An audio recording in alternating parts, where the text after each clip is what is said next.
name is Zoltán Pogátsa. I'm the editor of New Equality magazine. And today I have the pleasure of discussing the topic of the present and the future of the left with two prominent people who have a very long knowledge of the issue, which doesn't mean that they're old, it just means that they're very experienced and they have lots and lots of experience with the European left and the Hungarian left and German left. On my right is Ernst Hillebrand, who's the head of the Friedrich Ebert Stiftung office here in Budapest. On my left, on your right, is László Andor, who is a professor of economics, former European commissioner, and he also has a lot of experience with both the Hungarian left and with the European left. At the European level, I think it's important to mention that a kind of peak of European social democracy was observed at the end of the 1990s. It was the late 1990s when in the European Parliament the Social Democrats had historically the highest share, but also among the heads of state and government, politicians leading national governments. We found the highest number of socialist or social democrats or center-left politicians in general. And ever since that time, what we have been witnessing is a kind of erosion of social democracy, which occasionally was corrected, and I will give you several examples. But also in many cases a setback was experienced only for subjective, partly for objective reasons. And an example of a swing towards the center-left was, for example, at the time of the Eurozone crisis, when you had a return to power of the French socialists, the Danish social democrats, as part of a coalition, the Dutch social democrats, and in Italy, the PD, after the fall of Berlusconi, won election. Nevertheless, such a swing was not overwhelming, and very importantly, it left out the region we're in. East Central Europe also experienced a kind of peak of center-left politics.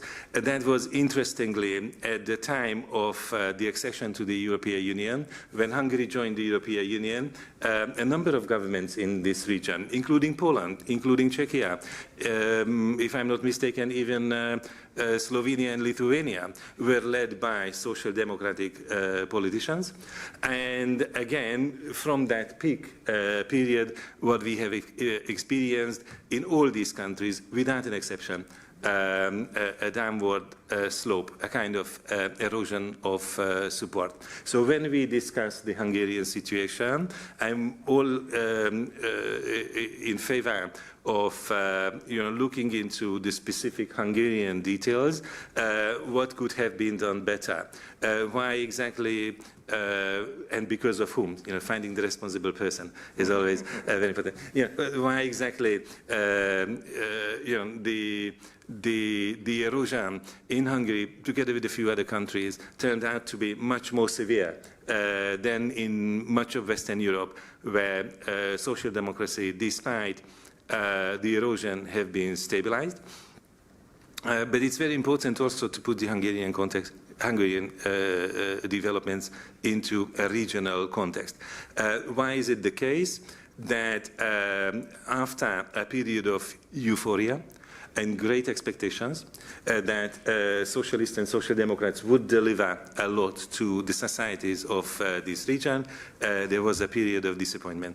I already mentioned the financial crisis. I believe the impact and the long-term consequences of the financial crisis are among these reasons, probably one of the main reasons why, after joining the European Union, the great expectation of convergence, upward convergence towards the West European standards of economic performance, but also social cohesion, didn't work out. I would say this is a very imbalanced record because to some extent we can speak about an economic convergence, especially in countries like Poland, since the time of EU accession, but this has not been coupled with what we call a social convergence. I mean, it's a huge topic, the social democracy in Europe, and it's, of course, a very mixed picture. It depends on which part of Europe you look at, and you will get different impressions. I mean, Laszlo just described the situation of the social democracy of center-left in Central Eastern Europe, but which is kind of bleak, you have to admit, if you look at the election result and the representation in parliament.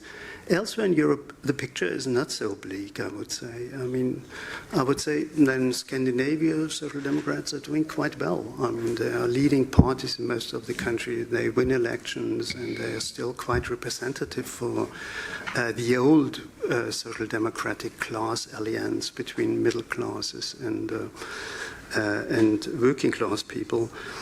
It's not so good, but still okay, I think, in Southern Europe, Spain, Portugal, Italy. So results are quite okay, I think. Election polling is not so bad.